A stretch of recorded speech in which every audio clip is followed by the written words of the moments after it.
Hello, my friends. It's your friendly neighborhood storyteller here, Adam Bush. Got a new story for you. This one is all about my new friend, Tish Boyd. Tish has a pretty crazy story, which includes being introduced to drugs and alcohol at a very young age. And she was open to sharing it with us. So we sat down at She Brews Coffee House where she works, and we heard it. My mom was drinking all the time and taking pills and having me drive her and her friends around at like 13, 14. And her friends would be like in the back getting messed up while I'm driving. The parties and stuff at my house were out of control, and the people that she had around were not always the best. I literally had to sleep with a knife jammed in my door to keep people from coming in my room. I learned how to sell the pain pills from like 15 on, and that was just like my lifestyle. So Tish got married, had a kid, and moved to Arizona. And that's where she went from selling a little bit of drugs to a lot of drugs. So I started going across the border, and I started getting all these pills and walking across the border, coming out, and then I would package them up and I would mail them to Oklahoma. From there, like, it went really out of control. And I got arrested. When I got up to the courtroom, I found out that they raided our house. My kids were in DHS. I didn't know what was going on, what was happening, and I was just like in total shock. I was sentenced to 5 in, 5 out at Eddie Warrior. When I told my youngest son, Tyler, that I had to go to prison.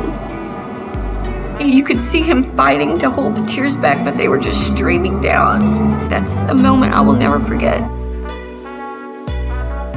There was days that I was like, I can't wake up another day in this prison. The fights and the violence, knowing that your kids are going through stuff and there's nothing you can do. It was hard. I remember sitting on my bunk and telling God, like, I don't know what to do or where to start, but I'm going to give you 5 minutes a day of prayer and reading my word. And I said, I know the 10 Commandments, so I'm going to look up those 10 Commandments and I'm going to follow them to the best of my ability. I actually became a chapel clerk at the prison. We started serving for God Behind Bars. All right, here's a really important plot point to the story. Tish was incarcerated in Dr. Eddie Warrior Correctional Center. Church on the Move has a prison campus in Dr. Eddie Warrior. In connection with the nonprofit God Behind Bars, every single week, COTM sends a group of volunteers to full-on put on church inside the walls of the prison. They get the same music we've got. They hear from the same pastors. It is full-on a church campus in prison. They really made me feel like that was my campus. Eddie Warrior was my campus. They showed me real love. Like, they didn't care that I was in prison. They treated me like I'm just a person that loves God and that is serving God. I formed relationships while I was in there serving and connecting with them that actually carried out here when I got released.